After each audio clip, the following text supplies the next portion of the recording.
Welcome to the overview. Today, our guest is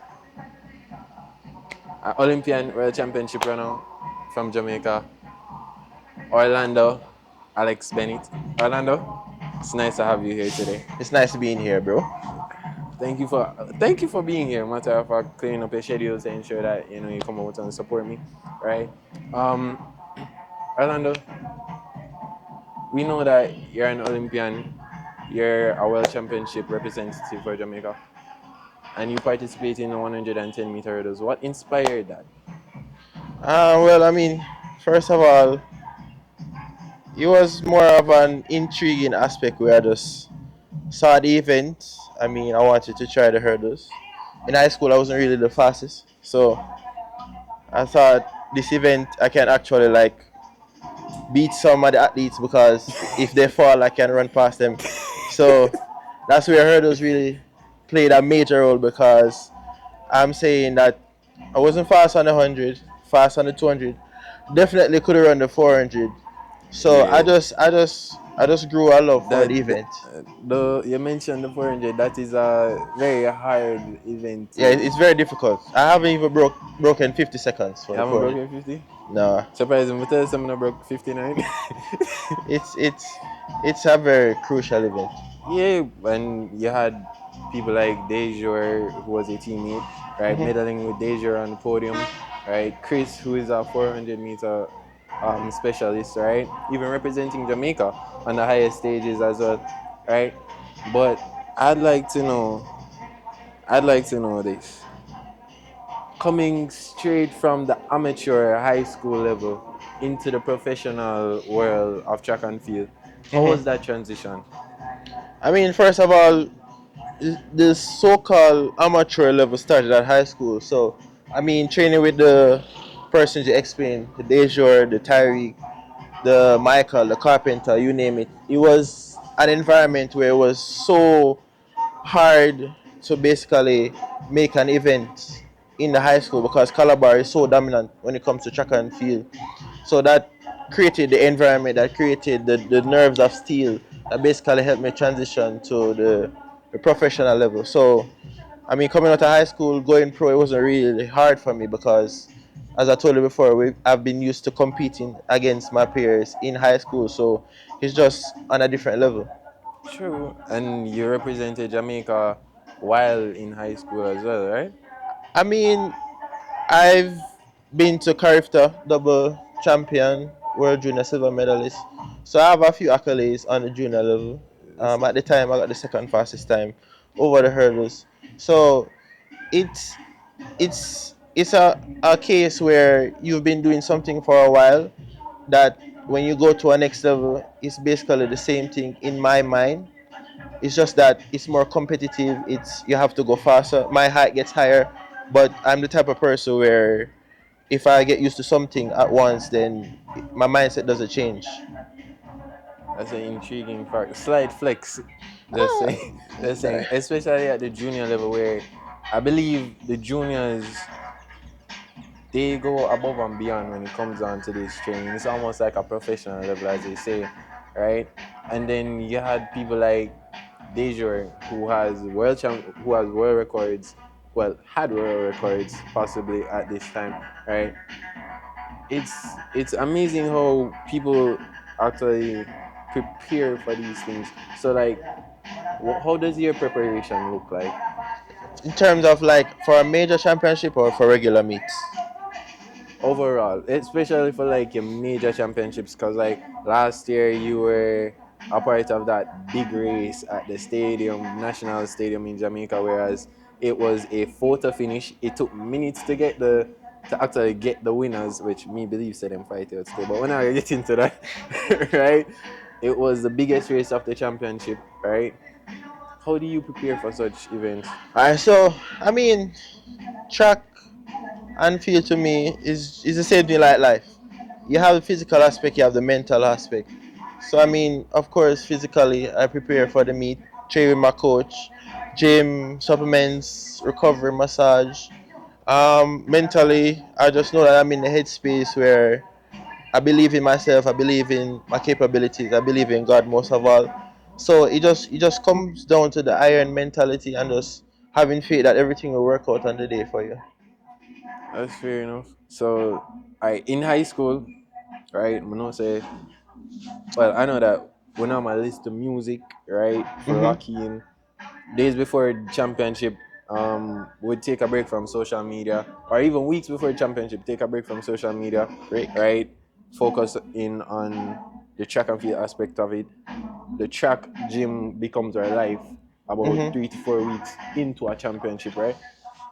Does well that doesn't change for you, does it? Like what? I mean, the high school aspect of the sport is not much different from the professional aspect. It's just that it's more strenuous, it's more often, and everything is basically double, triple. So the recovery aspect of the track and field, you have to do it way more. Gym, you have to do it more intense. The training is more intense. So it's just on a larger scale. That's a good answer, but we go down to coaching, right? In this field, we see where people switch their coaches, not often, but enough to make a big notice or a big change within the athlete's performance. Yeah. You stick to the same coach Yeah, I've since high I've had the school. same coach, Craig Sewell, from high school. But interestingly, the year 2021, after I didn't make the Tokyo Olympic team, I was actually just training with him. But we made a decision that we need to go to races. I mean, I spoke to Coach Mills and came to agreement. So it's basically two coaches that I have. I mean, I'm honored to be in the camp of Glenn Mills, Facts, and facts. but at the end of the day, it comes down to my coach when it comes to like the technical aspect. Glenn Mills trained people like Usain Bolt, right? Johan Blake, Warren Weir. Um, and now he has Nkumi Bawaji. He Mm-hmm. has Oblique, I Yeah, Oblique believe, Seville. right? Training with somebody with such, how could I say, traditional accolades, because he's a coach that we look up to in Jamaica, right? Yeah, for sure. And you have these players such as Oblique and Nkumi, which is Jamaica's junior And Antonio 100 Watson as meter well. record holder. Pardon? Antonio Watson is there as well. And Antonio Watts. That's a stacked camp, right? Yeah. How competitive is training? I mean, for me, it gets competitive when it comes to like the sprint aspect, the training aspect, Hmm. because flat speed wise, I'm not that fast as them, so it's very competitive. But I mean, it's a great environment.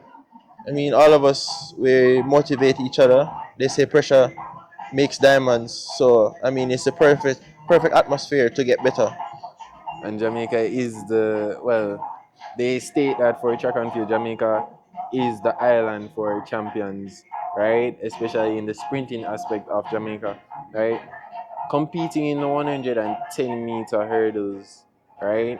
On the on the World Championship stage. I'd like to ask you about that first, because Hmm. last year I mentioned the photo finish, guys. When I tell you that people at the stadium were all standing to see who won for minutes, right? You had the officials on their toes. You had officials From us, arguing. You had officials arguing who won the race, right? And it's exciting to be, how can I say, a viewer of that live, right? But being in that race, how did you feel like those two guys came up on your left and your right? I felt nothing. When I'm running, I don't see anything. I don't feel anything. It's just straight adrenaline. The moment the gun goes off, my consciousness goes away, and it doesn't come back till I go through the line. So it's like I turn into this robot. It's like a machine. You get what I'm saying? No, it's kind of impossible saying, but it's muscle memory at the end of the day. Because if you're running and thinking, then you're not really running. You get what Fair I'm enough. saying? So it's that level of intensity where you're basically using every fiber, every bone, every nerve, every muscle in your body to go like full maximum speed through every hurdle. So people always ask me like, bro, that race was intense. Like, did you see him? Did you feel his presence? No. I just know I need to get through the line. You get me? So, but that's what track and field is. You get what I'm saying? It's the intensity that's what makes the sport so competitive. It's so exciting. I don't know. Like I've never been like on that stage, whereas oh, it's that intense, or the atmosphere becomes that. How can I say? The atmosphere becomes that focused on that split second. Yeah, because all right, you have to understand that when you're competing against people that are talented just as you, it comes down to discipline. It comes down to grit. It comes down to who wants it more. So everybody's gonna line up talented. Everybody's gonna line up fast. People are gonna be there technically sound. People gonna be there that probably want it more than you. You get what I'm saying? So at the end of the day, it's that split decision. You get what I'm saying? That reaction time, that stride off the last hurdle, that lean. So It's that's it's that's all fair. it's all those factors that come to play. That's fair because like that lean works wonders for people. Cause like I'm not gonna lie to you, rounds impress me, like greatly impress me. As I said earlier, off camera, I'm a big fan. Me nerd out when I see you, right? And the fact that like when I realize say yo, you got line up, I'm like, alright, this is a rounds race, time to get lock in, focus. You understand me? Cause I'm not gonna lie to you. Where the department I work in at Stadium, you see, it's reaction time. So every split second is quite valuable to either ensure that the race is legal or there's somebody needs to come out of the race, right? Even if we do catch a reaction time, the starters are the persons who ultimately decide who actually comes out of the race. We're just there to assist them in the fact that they caught a pick, right? But they don't know who it was, right? Yeah. Because everybody can leave the blocks almost the exact same time, but Mhm. that hundredth of a second, right, or that thousandth It of a makes a big second difference. makes a huge difference, right, bro? And funny enough, we mentioned we mentioned react time, right? I believe that you're ready for that 12. I'll take that blessing. I believe I'm say from last year to Craig, because me and him have the same coach from high school, but I was more of an injured person. Say to Craig last year, I'm ready for the 12-9, but this year, I'm not put it at 12-9. Let's aim for 12-8. I You mean, understand me? I've been the type of person to just work. I mean, can only go out there and do my best and see what the results come. But I don't really put time. I have it in my head, but I Mhm. don't put like pressure on myself. Like if it works out, it works out. If it doesn't, then another time. So you don't have like an objective time for this year? I do, but I don't think about it. You don't think Yeah, about it? it's just in the back of my head. Mind sharing it with everybody, or you just want to keep it to No, no, yourself? it's there in the back of my head. You want to keep it to yourself. I just tend not to try and focus on certain things. Fair enough. But Yeah. for me this year, honestly, I'm really looking for that 12-9 from me at trials, that 12-8 or 12-7 high at World Championships this year because last year was Olympics, Yeah. right? At the World Championship level, I'm really looking for a 12-8, 12-7 from me. I I'm won't, not I trying to won't pressure you promise still. you that I'll run it, but I'll promise you I'll do my best. Yes, I can promise I'm you not that. trying to pressure you still. Is it? It's good pressure. I mean, cause I mean, if you're not aiming to be better, then why do it at all? That's You fair. get what I'm That's saying? fair. Because like honestly, at the end of the day, I said this off camera as well. When it comes on to you, you're the first person I met where, well, yeah, you're the first person I met where we have this good relationship, right? Mhm. And you went to that professional level, right? And to see you make that transition, your last speech at Calabar when we won champs, right? I think that was like the sixth time straight, or it was the Seventh. seventh time straight, Yeah. right? And you made a speech. And I was like, Mr. Clark said, "No man, you have another year. You're gonna stay." And Yeah. I'm there. I'm like, "Yeah, if Mr. Clark can say that he must stay next year. Next year, I'm never see rounds I was gone. at all." The man went pro. I saw him when I was training, right? And his attitude towards track and field, it was like a more intense flame from high school. You were more locked in, you were more technical, you were more focused on the goal that you had. You went pro at 19. That's quite young, right? How was that? How was that like that mentality moving from, oh, all right, I'm at the amateur stage, I'm going pro, I'm going to be on my own. These guys are like heavier competition. You It, have a good coach, right? But like, how was that like it, mental? it boils down to hunger. Boils down to who wants it more on the day. Because if I should always look at the facts, if I should always look at who is faster than me based on time, who is taller than me, who is stronger than me, then you're just gonna defeat yourself. You get what I'm saying? And negativity is a poison you just shouldn't put in your mind. Fair enough. So the fact that you line up, the fact that you can line up with them, they're seeing you as a competitor, as much as you are seeing them as a competitor. So as much as people don't see it, it's a level playing field. Yeah, I might be shorter. Yeah, I might be not as fast, but at the end of the day, I'm gonna do my best. At this point, you're a veteran, bro. I You get mean, me? veteran is a strong word because I feel you're a veteran when you actually medal at the world stage. So to me, a Hansa Parchment, Omar McLeod, um, skipping events, a Bolt, a Blake, those people are like veterans. Those people that paved the way. Those people that have reached the highest pinnacle in the sport. That's what I consider veteran. Fair I enough. consider myself as a seasoned athlete. A seasoned Yeah, athlete. at this point because Mm-hmm. not belittling myself, but I've made a major final and I'm going to reach further. But when I can have a medal around my neck, then I can say, all right, I've been putting in the work for years. I have something to show for it. That's when I can say, oh, okay, it has paid off. Fair enough. Fair enough. But you Yeah. mentioned Hans Parchment and Omar McLeod, right? If you had the option of creating the ultimate 110-meter hurdle lineup, who would you put in there? And include yourself as well. We can make a 10 lane, a I 11 lane. mean, if you should, you mean just Jamaicans? No, like worldwide, put everybody who you Ah, believe that is a superstar or a talent in it. Line them up, I run it. don't think it would be fair to put myself in that lineup though, because there are so many great hurdlers. You get what I'm saying? Like there's so many hurdlers that have run sub 13 that I actually like watch look up to. Lu Zhang, Dayron Robles, Hansi Parchment, Grant Holloway. So it's more of a humbling factor where yeah I'm doing good, but there are people that are doing better. You get me? There's always room for improvement. There's always room to get better. So I would say Lu Zhang, Grant, Hansel, Aries Merritt, David Oliver.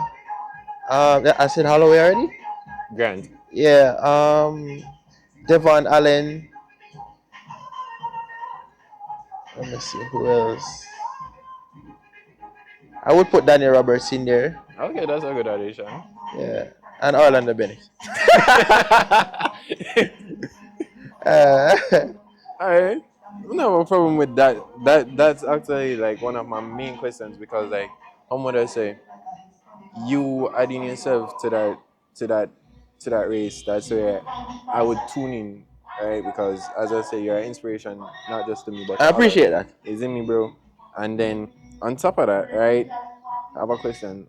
What is your goal for your career, your track and field career? My track and field career. Hmm. Finish my career with at least a few medals. I mean, medaling is the aim. Medaling is like that gift you can give yourself for all your years of hard work. It's one thing that you can put up and have for years to look back at and say, okay, I'm the world champs medalist. I'm the Olympic medalist. So I mean, to me, that's my greatest goal and going sub 13. After that, I could say, after years of running, I can say I did my best. I mean, whatever happens, happened. Because like you saying had his goal where it was like three Yeah, world but you championships. you saying is different. You're Yeah, saying you put yourself in a same you saying is a category. different caliber athlete. That's I fair mean, enough. you saying was running 19 seconds like at 20. He had records back to back to back. You get what I'm That's saying? fair So enough. you saying scale is different from my scale, and that's another thing in track and field where Hmm. you can't place other expectations on yourself. You have to work with where you are, work with where you can reach, and slowly attain your goals. Because if I should go and say I won 3 gold medals like Usain Bolt, I don't run the one, the two, the 4x1 to actually get 3 gold medals back to back. So I have to be realistic and say, okay, I'll go for 1 medal. Hmm. You get what I'm saying? So that's the biggest thing in life. Take things in stages. You can climb the mountain, but you have to start at the foot of the hill. And I think I need to learn that as well, because even having you here right now, it is a point in the mountain, Yeah. whereas I believe I probably should have started a little bit smaller Yeah, I mean, it's fine, and then build myself up. But like I'm a person, whereas I was mentioning earlier, I'm shoot for the stars, aim for the moon, right? I always strive for the biggest and the best that I can do, right?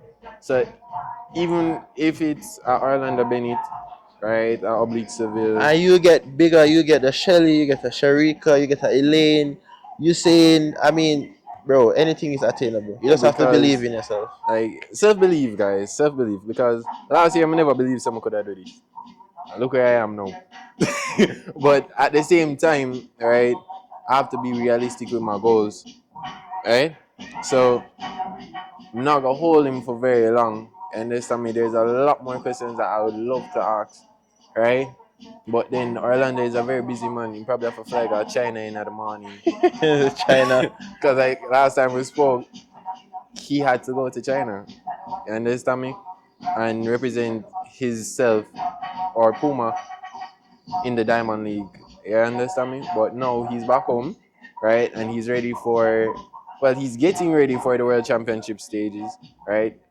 He's going to be at the Grand Prix next week, and he's going to perform and give us his best as the hometown Orlando Bennett from Calabar. Orlando, we're gonna have some jokes after the cameras. Yeah, man. What you say? But as is right now, bro, it was wonderful having you.